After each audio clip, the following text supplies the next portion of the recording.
The Noble Household, Part I.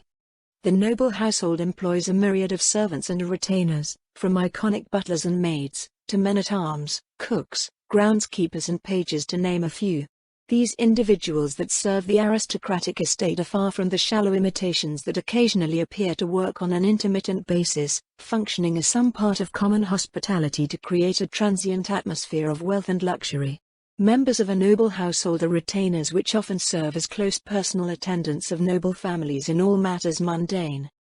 In a world where fending for oneself often entails risk of debilitating injury, death or worse, a stable life in honored service under the protection of a powerful family is an enticing prospect for those without the means to make their own way, or those confident that their skills in stewardship can be put to use leveraging the wealth and influence of a noble master. Yet as menial as the lowest of these positions may seem, those with hopeful prospects must pass stringent filters. Only those who are deemed suitable will be invited to assume the positions of trust that expose one to the inner workings of a noble house and the private lives of their families. Freedmen may enter into the lowest ranks of household hierarchy, while those of noble blood may start in roles that suit their education and upbringing. However, only those possessed of experience and talent usually rise to the highest positions of authority. A noble's household may be seen as the family of vassals that most closely surrounds the family that they serve. While individually not as prominent as their lords and ladies, they are collectively the most visible aspect of a noble house. They carry within them the honor, will and pride of their houses, representing them in the many aspects of daily life in a domain. Vampiric households are a dark mirror of the noble household, bound to their master, willingly or unwillingly, in eternal undead servitude. Ludmilla hummed to herself whilst sitting in front of the large dresser mirror, slowly brushing out her hair with an old, reliable lacquered comb that had been in her possession since she was a girl. She wasn't in a bad mood before, but the hot bath had put her into a much better one, as surely as soaking in the warm water had lent the sensation of melting away the day's stress and worries. Knowing that Lady Shiltier was already willing to assist her efforts to restore Warden's Veil lightened the burdens weighing on her mind, and she now focused her thoughts on how one might best address the problems that she had seen and heard described in Rantel. One of the maids brought in by Urialtha hovered nervously somewhere to her side, holding a spare towel, while another was preparing her outfit for dinner. Judging by the sounds coming from below, there seemed to be a few others working around the manor. She glanced at the reflection of the maid waiting on her. It seemed like she had put at least some effort into maintaining her haggard appearance, but it felt mostly the same as the other residents that she had seen so far. The women were tired and frightened. Long days in such a state had left them in a nervous and jumpy condition. When one of the undead sentries provided by Urialpha came stomping in with 2 barrels of steaming hot water, the both of them screamed and fled to cower in the furthest corner of the solar and stayed there. Ludmilla ended up having the unique experience of instructing a Death Knight on how to draw a bath. It was a long while after it had stomped back out of the room that the pair came out of hiding, and by then Ludmilla was already half done on her own. Beyond that, the maids seemed very new at their jobs. In previous years, the city had similarly provided maids for visiting nobles who rented the guest houses, and the current maids seemed to be quite unpracticed by comparison. Their movements seemed stiff and unsure. They seemed to be constantly second-guessing themselves as they worked. It was to the point that their insecurity was subtly affecting those around them, and Ludmilla frowned as she had to mentally wave the feeling away. As Urialpha had demonstrated earlier in the evening, confidence and form inspired the same in those around her, and so it seemed that the reverse was true as well. Ludmilla thought back to Villette Jesna and her actions during the gathering of nobles. Perhaps her haranguing of the others was a different facet of the same idea, to provoke a sense of normalcy and routine that caused others to act out of habit. While she had no aspiration to become a crotchety old crab, Ludmilla thought she might be able to achieve those same results in her own way. And so, she simply went about her preparations for dinner, methodically running down a mental checklist of her own routines as she moved about the room in her ongoing preparations. It did not take long until the 2 maids also started to move, trying to keep up with and eventually anticipating her actions. These maids had obviously undergone some sort of training, but they probably had no opportunity to put their training to work with the state of Rantel as it was. She stood and waited in a fresh linen shift as the maids brought her dress to her. Though the hearth had been stocked and lit, the air in the room was still warming up. She suppressed a shiver as she mentally willed the maids to move faster. The dress had been purchased last winter, as a reward for her own hard work helping to organize the barony that year. It was something she thought might suit both their brief appearances in Erantle as well as the few festive events at home. It had a pleated white cotton blouse, with long sleeves and black buttons which ran up and under the ruffled bow tie which spilled from the collar. A wide kidney belt fashioned from leather wrapped over the waist, separating the blouse from the long, three-panel skirt made from linen dyed in forest green. An open bolero matched the skirt, decorated with buttons between the elbow and wrist. The dress was warm enough for winter in Erantle, and she only needed to wear a coat over it to be serviceable in the Highlands.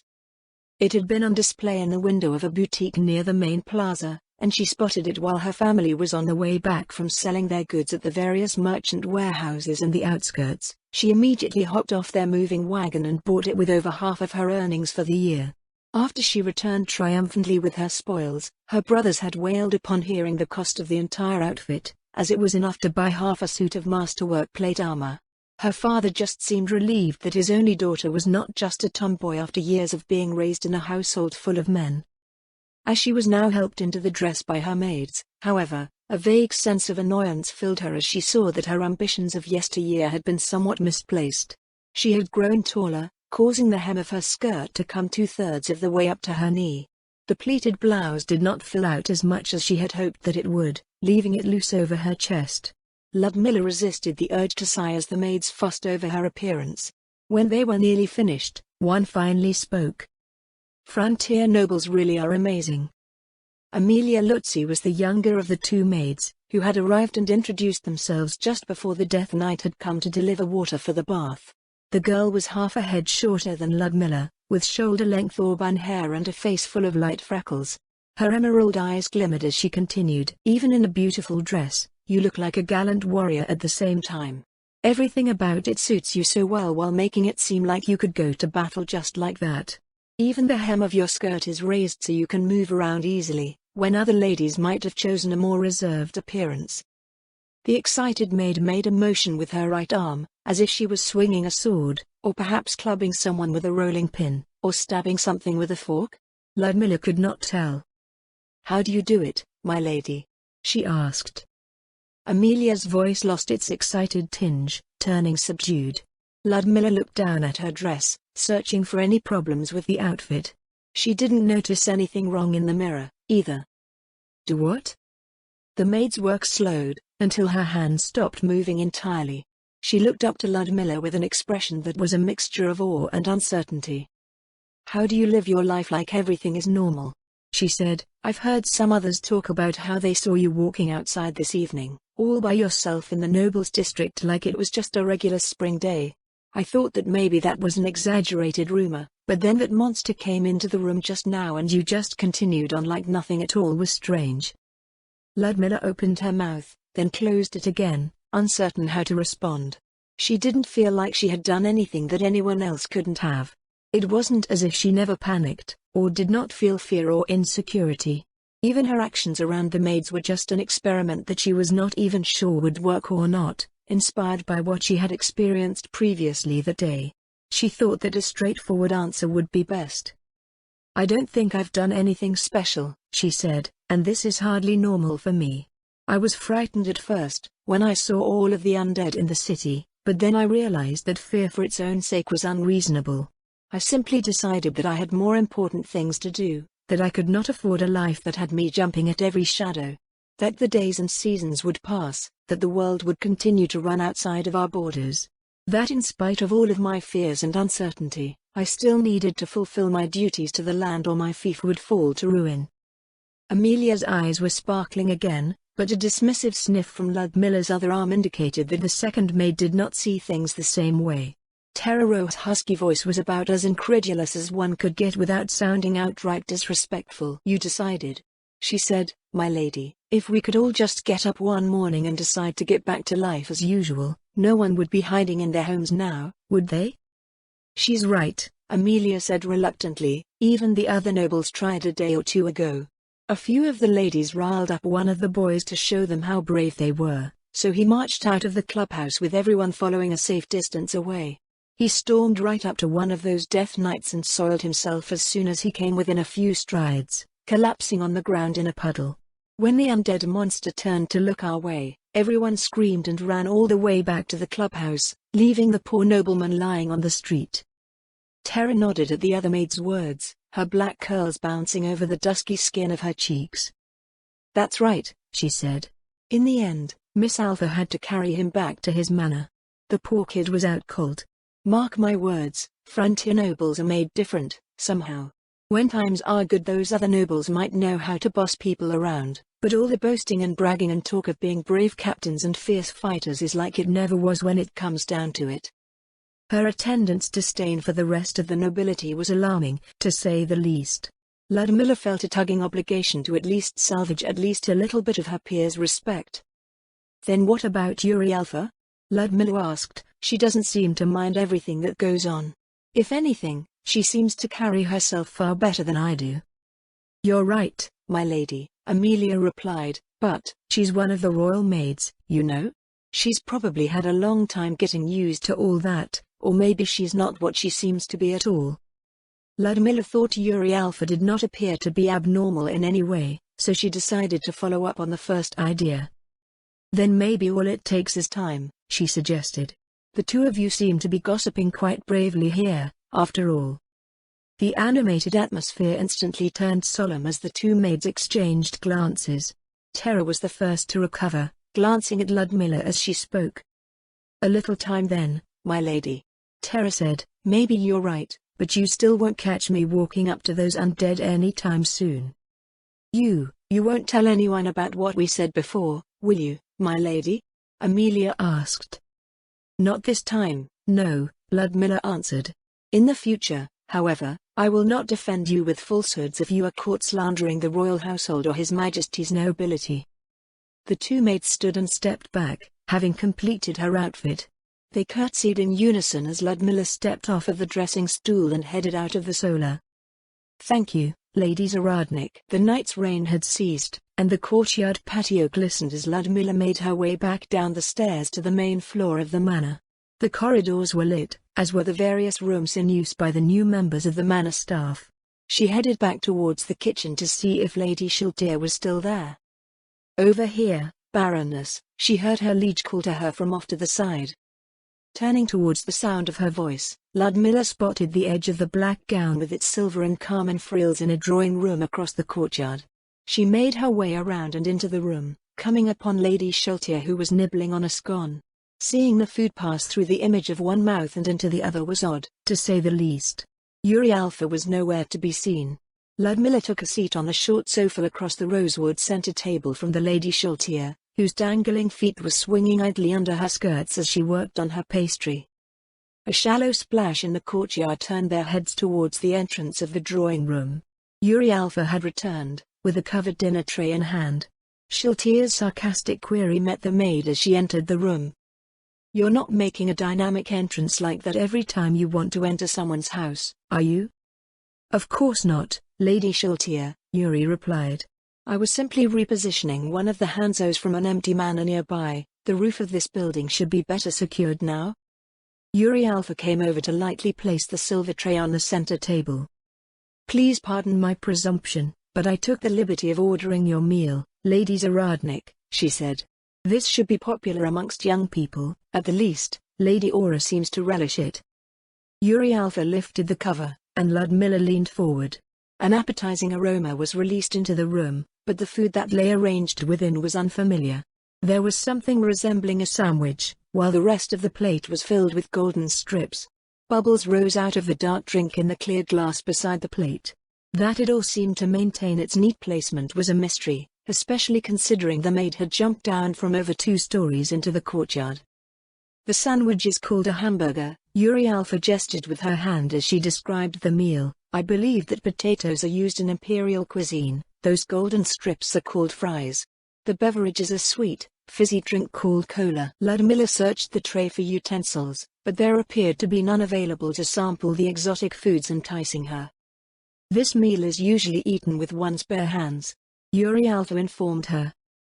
Ludmilla cast a look that begged askance at the maid, then she looked back to the meal, hesitantly fishing out one of the strips from the platter. While she had heard of potatoes before, she had never had the opportunity to try them. The starchy food seemed to have been cut and fried in oil, then lightly salted. They had the same rough texture as arrowroot tubers from Warden's Vale, but were decidedly less sweet and crispy. The method of preparation made them quite tasty. However, she wondered if she could do the same thing with the produce from her barony, though oil for frying was not a commonly available commodity in the Highlands. She reached out to bring the glass to her lips, then pulled her head back as the fumes from the drink burned the inside of her nose.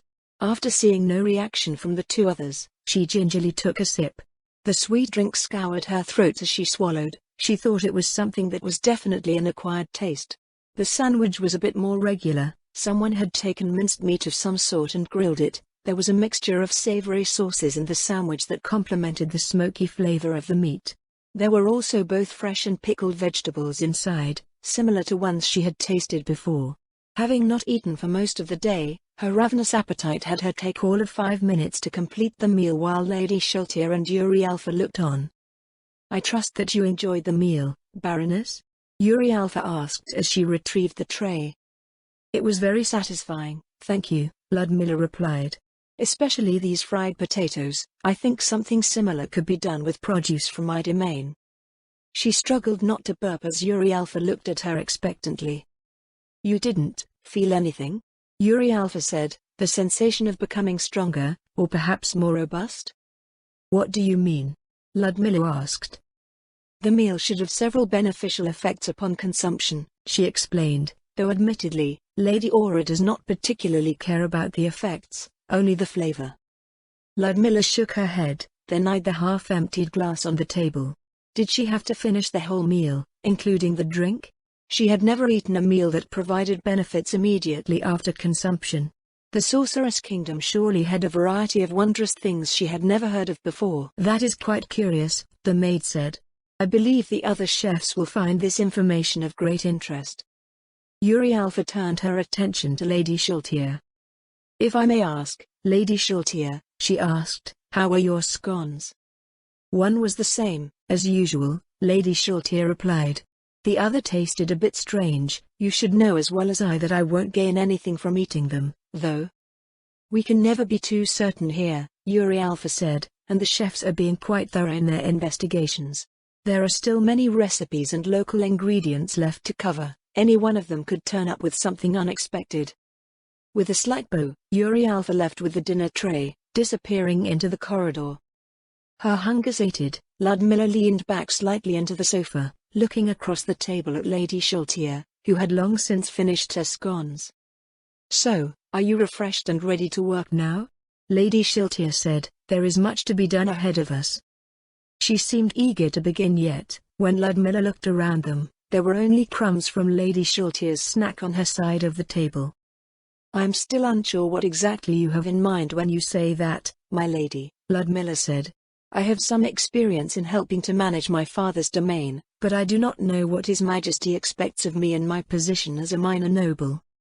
"Well, the discussion didn't say anything in particular of what they wanted from you, just that you could provide assistance in getting things going again.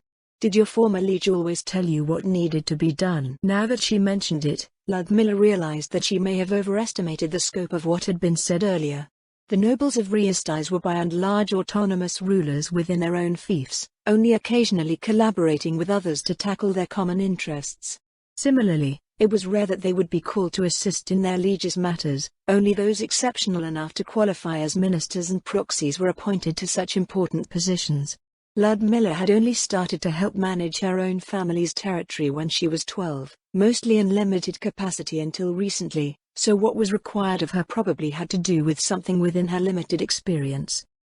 "If it is something that has to do with my own domain," Ludmilla thought it a good time to disclose her own situation, "then I will need to attend to several pressing issues that can only be addressed in Irantal. My territory is vacated, so I need to find new migrants that can survive life on the border.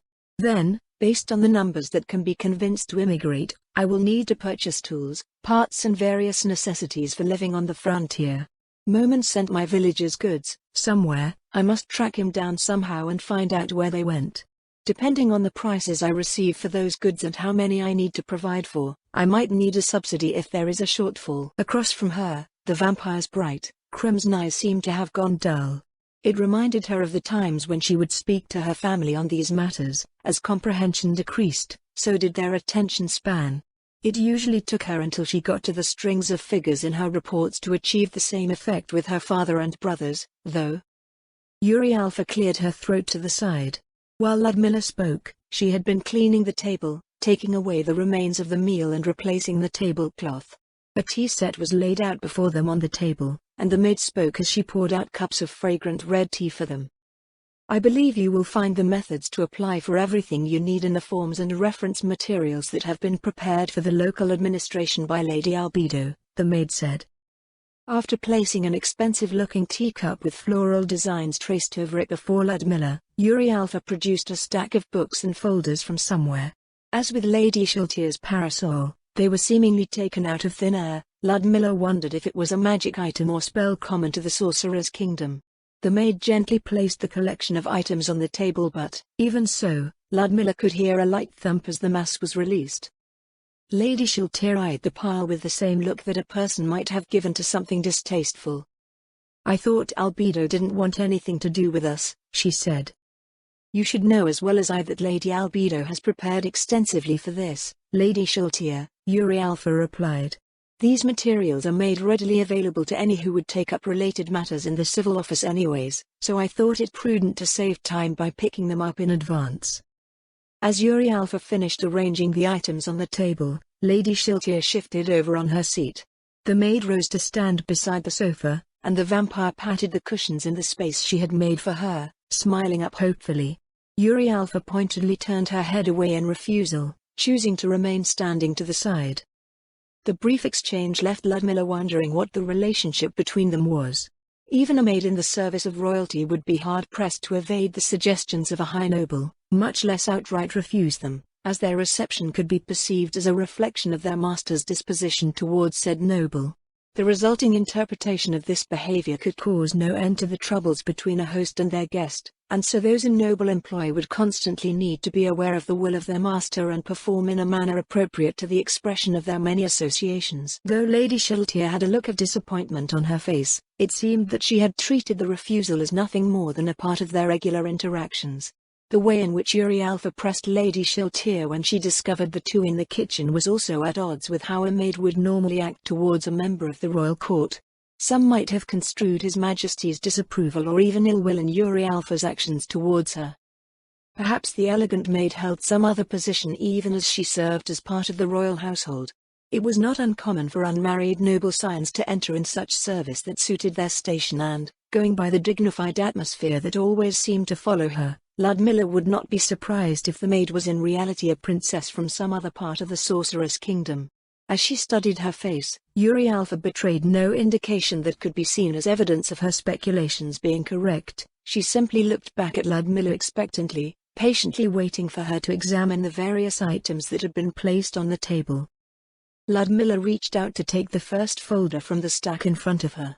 Within, she discovered what appeared to be forms, drafted in impeccable, uniform script. As she leafed through dozens of them, they all appeared to adhere to the same stringent standard. The clean lines and consistent handwriting over so many documents made the whole feel like an art form in itself. She had never seen the like in her life. They were written to be clearly understandable, though she occasionally came across terms that were entirely foreign to her. Each form was made to assist in requesting articles that were needed in the various industries of the duchy, from the smiths, tailors and processing facilities in the city, to rural activities like farming, mining and logging.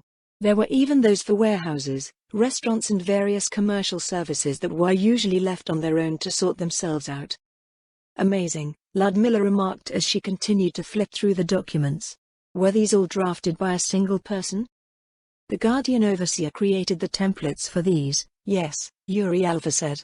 Since then, the work to create copies of them has been handed to administrative assistants. Yuri Alpha leaned over from where she was standing, selecting a booklet among the items on the table and offering it to her. If there's anything you don't understand, she said, this is a glossary for terms that may not be familiar to the people of this region. Ludmilla placed the booklet on her lap and reached for the next folder. The files within appeared to be for calculating and reporting taxes. The last folder contained requests for military assistance. Her eyes widened as she skimmed over the list and encountered Death Knight, Elder Lich, and Soul Eater.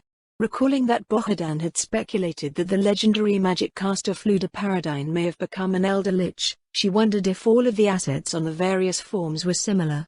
Would all of the Sorceress Kingdom's nobles be allowed to field armies filled with creatures of legend?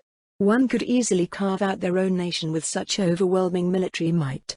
Raising the folder with her left hand, she posed a question. These seem to state that we can request extended deployment of the Sorceress Kingdom's military forces, but there must be limitations? Ludmilla asked. Yuri Alpha adjusted her spectacle frames, putting on a stern look. Requests for these deployments must be justifiable, she said, and for security measures only. Use of His Majesty's forces in a belligerent manner on an international scale is prohibited by his servants. They are also issued with contingency orders for various events and outcomes, so understand that any attempt to wage war against friendly territories with them will not work and may result in fines or other disciplinary measures if warranted. Of course, Ludmilla said. I was just making sure that there were measures in place against abuse. I was not planning on conquering the slain theocracy anytime soon. Lady Shiltier looked up with interest while Yuri Alpha furrowed her brow. It was a joke, Ludmilla replied hurriedly, perhaps being too serious led to her own brand of humor being taken seriously as well. She shifted uncomfortably in the silence that followed, looking to what was left of the pile on the table. There were 4 large books, it would not be incorrect to call them tomes, and lifting one felt akin to picking up a block of heavy wood. Placing them side by side, she read the titles on their respective covers: Agriculture, Forestry, and Extraction, Refining, and Manufacture, Commerce, and Hospitality. Reaching out with both hands, she pulled the book labeled Agriculture onto her lap. Within, the pages had been divided into clear halves. One side had been partially filled, listing various agricultural products, both plant and animal, as well as intermediate goods related to the industry. Each had its own section in the column, listing supplementary products, such as fertilizer, feed and tools. It came with recommendations for many, but as she leafed through the pages, Ludmilla discovered that there were far more blank spaces in each section. The other half of each page was a template meant to be filled in with results, crop and herd yields, as well as space for feedback on the information provided and special concerns. Ludmilla already had a fairly clear idea as to what was being asked, but she reached over to lay open the 3 books on the table to confirm her thoughts. Like the one on her lap, they all displayed a similar format. Each was a sort of makeshift almanac, but there was a lack of information to provide proper forecasts and recommendations.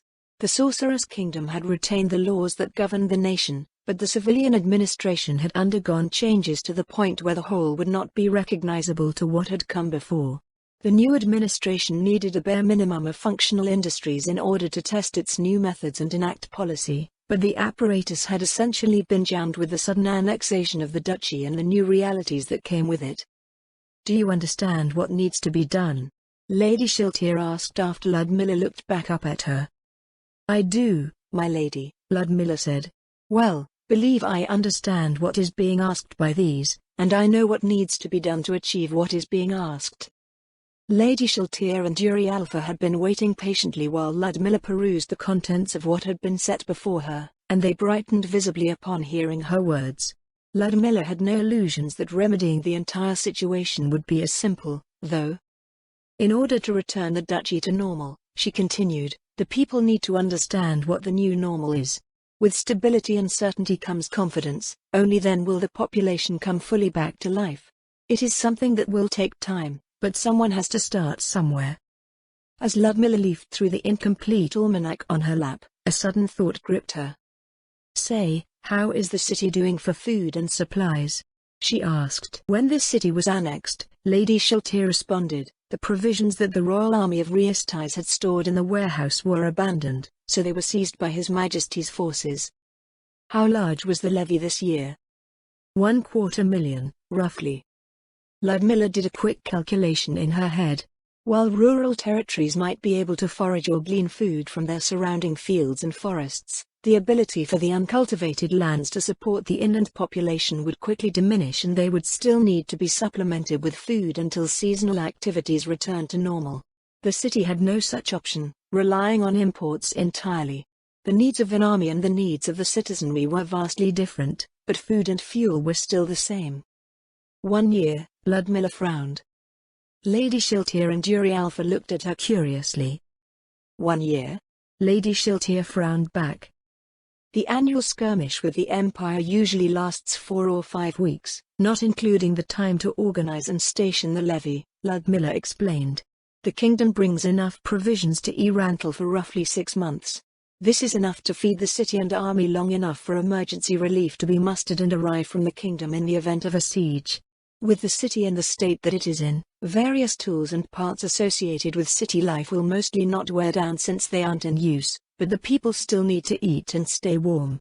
The excess food from the harvest in the inner territories would have probably gone towards this stockpile, so the duchy has a little over 1 year of food available. Even in the best-case scenario, a late planting season will mean that the territories won't have the same crops that they usually do. We will need to restore operations quickly to avoid this, or at least produce enough so that trade can make up for our shortfalls. If we do not, the duchy will starve next spring. Ludmilla stirred to the sound of work being done downstairs. The drapes of her sola had been drawn tightly shut and the door to the hallway was closed, but the bustle of the maids on the ground floor preparing for the day still carried through from the open courtyard of the manor. She stretched herself under her covers and tried to rub the sleep out of her eyes. It had been well past midnight when Lady Shiltir and Yuri Alpha left together. Upon hearing that Ludmilla had an idea of what the various documents were asking for and what needed to be done, her new liege had wanted to start immediately. Yuri Alpha, however, reminded her that humans tired out and it would be best to resume after a period of rest, so Lady Shiltir had hesitantly agreed to pick Ludmilla up from the guest house in the morning. She slipped out of bed and padded over to the window, parting the drapes slightly to look outside.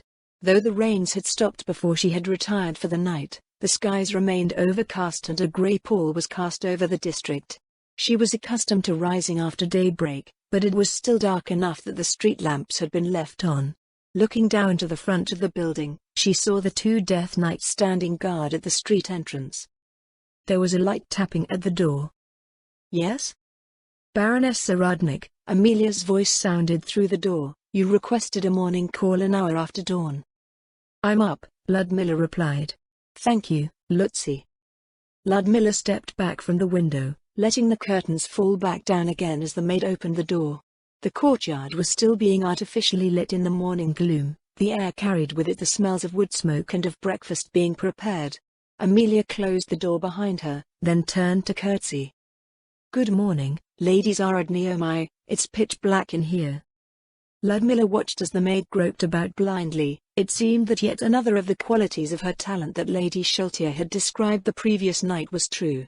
Humans could not normally see in the dark. She wondered how she could have thought otherwise for so long without realizing it.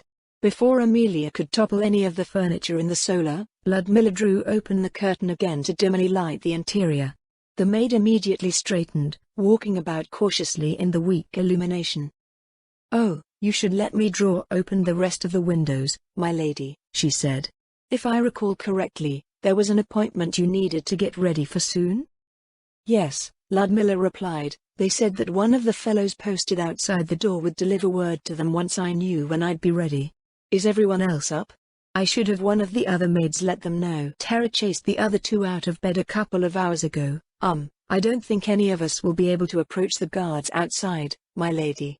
I'm sorry." "That's fine for now. I'll inform them before breakfast." Ludmilla sat down in front of the dresser mirror and looked around for her comb. The maids had unpacked her things the previous evening, but her personal belongings seemed rather meager in comparison to the luxurious counter they were laid upon. Before she could reach out to pick it up, Amelia swooped in and snatched it from the counter. "Please let us take care of you, my lady." Her voice quavered a bit as she started to work on Ludmilla's appearance. Amelia appeared somewhat slow when it came to herself, but her maid was astonishingly quick when it came to her mistress. Resigning herself to Amelia's attentions, she reached out to take one of the files left behind by Yuri Alpha. Before going to bed, Ludmilla had sorted out the forms that she thought would be relevant to Warden's Vale. Though she had referred many times to the reference booklet and the incomplete almanacs that had been included, there were several things that still eluded her comprehension. The process by which everything was filled out was relatively straightforward. One needed to identify their fief's products, cross-reference them with the provided almanacs and fill out the relevant forms. Based on the area of the land being utilized and the projected yield, an applicant would then simply tabulate their needs and write them down. At least it would have been simple, if the references were fully completed. Of all the produce listed in the agricultural almanac, only a handful of the more common crops had been filled out completely, namely several types of grain and potatoes.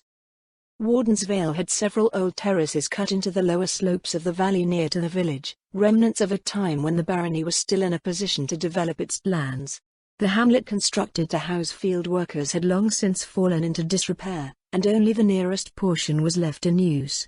After re-clearing all of the old and fallow fields, they would have roughly 4,000 acres to work with. She had referenced the material for oats, which did well in the cool, moist weather of the Highland Valley. It was a straightforward calculation, but, at this point, several questions arose. The numbers did not make much sense to her. The final tabulation had resulted in 80 light units of labor and 4 heavy units of labor. But no matter how she could frame these numbers, there was no way 80 tenant farmers and 4 teams of draft horses or oxen could work such a large amount of land. A team of draft horses with a wide plow could perhaps cover 7 acres in a workday, and 4 teams would take around 5 months to till 4,000 acres after weather conditions were accounted for. There was also the matter of keeping the land clear and harrowing the tillage. Farmers in the lowlands might have been able to accomplish this with their mild winter climate, but the highland soil would become cold and unworkable in those months. Similarly, she could not picture 80 tenant farmers being sufficient to maintain and harvest the entire area. At the end of each growing season, the harvest would not be fast enough with what she saw allotted. Perhaps the sorcerer's kingdom employed magical tools to expedite farm work, but in none of the nations surrounding Riastais was this practiced. She would have to take up her concerns with the civil office. Hopefully, they would be able to provide clarification. Her difficulties grasping what methods were being employed made the other parts even harder. The majority of the products of Warden's Vale were harvested from the marshy flats that covered the floodplain of the valley. Rather than being farmed, it would be more accurate to say that they were foraged, as there was no work put into planting. The villagers only needed the knowledge and expertise, which was a part of a ranger's training, to harvest the various plants that grew in the valley throughout the seasons. Until she knew what the realm was providing with these application forms, she could not rightly estimate what she needed to perform these tasks. There were several other documents involving forestry, which met with the same problems. While the application for logging was fairly straightforward, foraging edible products, herbs for medicines and several luxuries such as spices, pigments and plants used for cosmetics had no such detail in the almanac. At the end of it all, she was dismayed to find that only 1/3 of the documents had been filled out sufficiently, while the rest simply had little to no material to cross-reference. The entire system had the sense of being developed for some other place, and they were now attempting to implement it throughout the duchy. Even the terminology required a glossary for an applicant from Riastais to interpret. "Your dress is ready, my lady," Amelia said quietly behind her. Ludmilla turned her head towards the sound of Amelia's voice. Her outfit from the previous evening had been cleaned up, ironed out and placed on a mannequin stand. The amount of care that the dress had been given by the maid made Ludmilla feel slightly guilty for keeping it packed up at the bottom of her trunk for months at a time. "Shouldn't I have breakfast before putting it on?" Ludmilla asked. "I don't want it collecting crumbs and smelling like bacon after all the work you did." Amelia made a face, then walked over to check through the tall chest of drawers where her clothing had been sorted into. It didn't take long before she turned back. Everything she had brought for herself shouldn't have even filled one of the drawers, after all. "Aside from this dress," she said, "I found your outfit for traveling in the country, plus some small clothes. Don't tell me you plan on walking around in your chemise?" "Yes?" "No. No. The maid's voice went up in scale by 2 notches. "One does not simply walk around a manor like that. It is absolutely improper for a noblewoman. Allow me to bring breakfast up to you here, my lady." "I don't want this room smelling like food," Ludmilla told her. "No one seemed to mind my walking around the manor in the barony, anyways." Amelia frowned at her claim, turning to face her with a tentative expression. "And just who did you share your manor with, precisely?" she asked. "With my family," she replied, my father and brothers, and any villagers that came in to take care of things, usually patrolmen in training with duties assigned to them. The priest's acolyte, as well. Amelia's eyebrows shot up to match the tone of her voice. There are limits to being brave, my lady, she said. Perhaps it's something that you've become accustomed to from your childhood, but an eligible young lady such as yourself should not be displaying herself to men in such a brazen manner. Don't tell me you were planning on speaking with the Death Knights like that? Ludmilla suspected that answering her maid's question would not end well, so she shrugged slightly. Her attempt at evasion didn't work. Absolutely not. Amelia was aghast, standing out in the street like that, not to mention speaking to those fearful undead guards in nothing but a scant piece of cloth. I don't think the undead really care for that sort of thing. Undead aside, Ludmilla thought the sensibilities between Amelia and herself were a bit too far removed from one another. Rural villages were composed of homes which were essentially large, shared spaces, so privacy was not really anywhere on the list of luxuries with that sort of lifestyle. Her manor in Warden's Vale was no different in this regard. Who's to say?